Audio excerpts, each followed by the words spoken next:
want to talk a little bit about, Loud as a whole has been, there's just so, we talked a little bit about the licks. Um, you know, you all also end up signing Xzibit. I have 40 Days, 40 Nights up there, Mhm. which is his second album. Um, At the Speed of Life, obviously the first project was incredible. Um, did you have a real, because you put effort into trying to break West Coast artists, was that something that because you lived here that you had like you felt like you needed to do, or was it? I mean, No, I mean, I think Xzibit is. I mean, he is. he's a superstar, and he's like one of the greats. I mean, what are we talking about? I mean, lyrically, he was incredible. For my money, he's got 3 personal classics to me. Like I think his first 3 albums. What do you? I'll tell you my 3. What are your 3? I think it's At the Speed of Life, 40 Days, 40 Nights, and you talk about albums. Restless. I thought you talked about singles. No, I'm talking about albums.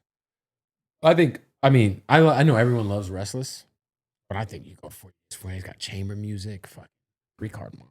Oh my god, 3-Card Molly was. Rest in peace to Saphir, man.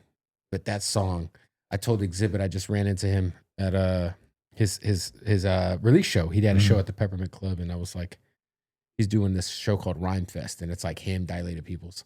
I said, buddy, please, that is the boom bap backpack rap. Please do 3-Card Molly. Bring out Razgaz, please.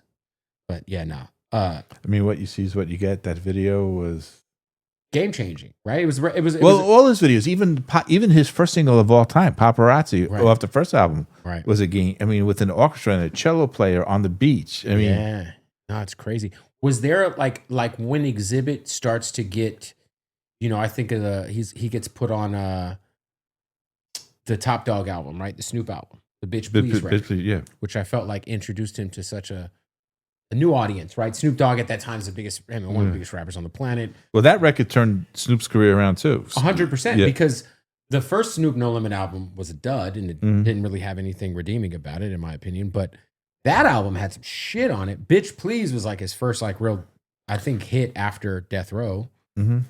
But then Xzibit gets kind of put into the crew, right?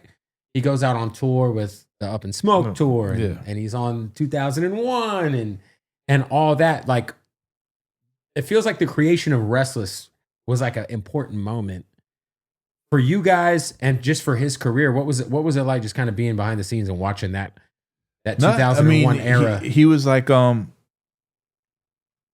he was intense, and he was like, I want off. I'm like, I'm not letting you off. Because at that time, I'm sure he had pressure to sign with Interscope, Dre, Aftermath. And I'm like, let's just do it. I don't know if he said it, if I said it, but we both agreed, let's just do a JV between Aftermath and Loud. Right. Interscope can't distribute it, but they could see 50% of the profit. Which is a fair. Yeah, and Dre still got paid whatever. I don't remember what Dre got paid. But at the end, and that's what it was. It was a Loud, Aftermath. Was that the only was that the first time you did a deal like that? The only time I've ever did a deal like that. Where it makes sense to let Dre in on this. Yeah, 100%. Yeah. No, I remember seeing him come out with that tour was insane. Yeah, it's crazy too because you also had Thug Mentality, which was Crazy Bone's solo album. Mm-hmm. Was that because Bone Thugs is coming up the same time Loud's coming up? It's kind of like, similar trajectories at that time. Like they're doing the Grammys. At a certain point in time, man, Bone Thugs they were the shit, the biggest group in the world. And they were on Relativity, which was a Sony-owned company, so they had the Sony machine. So when I sold Loud to Sony, it was easier. I took over Relativity, and Relativity turned into Loud. So anything that was not Relativity, we kept at Loud. What because there's a lot of stuff on Relativity. So if I remember correctly, I think Ruthless was a P&D deal through Relativity. Okay. So we had, if there was still a Bone Thugs, but all the solo members, we had 3-6 was putting out mixtapes. Yes.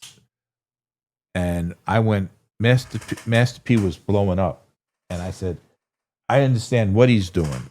I just want to understand how he's doing it. Like, how is he putting out these records so quick? And I did this tour. I went on a tour bus by myself. Like, when I'm saying by myself, no artists, just a few other street team guys. And we only did the South. And everybody said the next one to come out of the South is this group called 3-6 Mafia. Now, I'm like, what label? They said, it's weird that it's Relativity, but it's only through mixtapes, and they have a special deal with Selector Hits, which was a one-stop in Mom and pop distro, in Memphis. So me and Tommy started talking quietly about me leaving BMG to go to RCA. I really wanted to be at Interscope. Okay.